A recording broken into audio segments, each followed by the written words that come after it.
د یو مسلمان دعا نه رد کیږي. الله جل جلاله فرمایي دا دعا خو یا زه بالفور قبوله کړم، په دغه ټیم دغه کار چې ته کوم غواړې هغه الله تعالی وکړي. یا تا باندې یو مصیبت را روان وي، دغه دعا په بدله کې هغه مصیبت هغه بلا هغه ستا نه الله پاک لرې کړي. یا دغه دعا چې دی هغه الله تعالی آخرت ته وساتي. په آخرت کې چې کله دعا دغه دعا صله تعالی الله درکوي، ته به دومره خوشحاله چې خدای پاکه دنیا کې زما یوه دعا هم نه وي قبوله شوې، او ټولې دعاګانې چې د هغه په آخرت کې زما چې کوم دی هغه قبول شوي.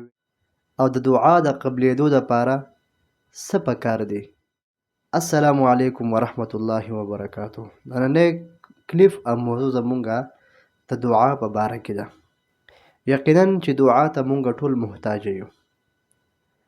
الله جل جلاله فرمایي وإذا سألك عبادي عني فإني قریب اجیب دعوة الداع اذا دعاني فلیستجیبوا لي وليؤمنوا بي لعلهم يرشدون. ای پیغمبره صلی الله علیه وسلم، که ستا امتیان زما په باره کې ستا نه تپوس کوي چې الله چېرته دی، ورته وایه الله بالکل نږدې دی، ستاسو دعاګانې اوري او قبلوي. نحن اقرب من حبل الورید. او الله جل جلاله فرمایي د مارۍ د شارک نه زه تاسو ته ډېر نږدې یم، ستاسو دعاګانې هغه اورم او قبلوم. نو بیا زموږ دعا هغه ولې نه قبلېږي؟ موږ څه غلطي کوو؟ نبي علیه السلام مبارک فرمایي الدعاء مخ العباده، دعا د عبادت مغز دی. نو راځئ چې موږ ځان د دعا په معنی باندې پوه کړو. دعا معنی لغوي معنی ده خواستن، غوښتل او طلب کول.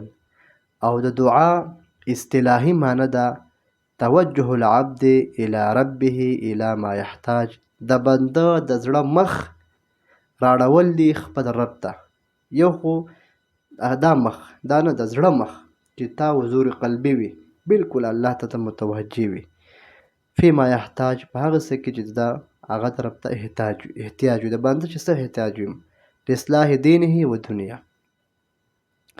دغه شان د دعا شرایط او آداب او اوقات هغه پیژندل پکار دي. او دعا له مخکې چې کوم دی هغه بسم الله ویل پکار دي. بسم الله، بیا الحمدلله ویل پکار دي، بیا درود شریف ویل پکار دي، او بیا ځان له دعا وختل دي.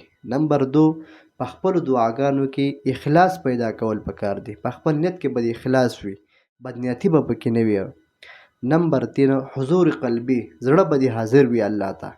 نمبر 4، خوراک به دې حلال وي، خوراک به دې حرام نه وي. ځکه نبی علیه السلام فرمایي چې حرام خوراک وخوړ 40 ورځې دعاګانې نه قبلېږي. نمبر 5، استعجال به نه کوي. په خپله دعا کې به تلوار او تادي نه کوي، بس دعا به وکړي او د الله په حکمت به یې پرېږدي. نمبر 6، د دعا کې به ګناه نه کوي. ګناه څنګه؟ یعنې قطع رحمي به پکې نه کوي، د بل مسلمان بېخیري به پکې نه غواړي، خپلو خپلوانو قطع رحمي به پکې نه غواړي. یعنې په دعا کې به چې دی نو هغه اخلاص کوي. او بل دا چې په دعا کې به یقین ساتي. دا به نه وایي چې زه دعا غواړم مړه اوس رد کېږي نه قبلېږي، مړه بس هسې په ما زړه باندې دعا غواړي. دا به یقین وي چې زما د دعا به الله جل جلاله قبلوي. دغه شان په خپله دعا کې به عموم کوي. خاص عموم مطلب عامه دعا به غواړي، د ټولو مسلمانانو دپاره به دعا غواړي، صرف ځان لپاره به نه غواړي چې ما وخت پلانکې وبه، ټول ځان دپاره به هم دعا غواړي، د ټول مسلمانانو دپاره عموم به په خپله دعا کوي. د خپل دعا نه مخکې به صدقه کوي، صدقه به ورکوي. دعا به د بل دپاره غواړي، بل ته چې دعا غواړي الله تعالی فرښتې مقرر کړي. نبي علیه السلام فرمایي هغه ستا دپاره دعا غواړي، چې که دا غواړي چې دعا مې زر قبوله شي بل ته دعا وکړه. د دعا نه مخکې به خوشبو لګوئ.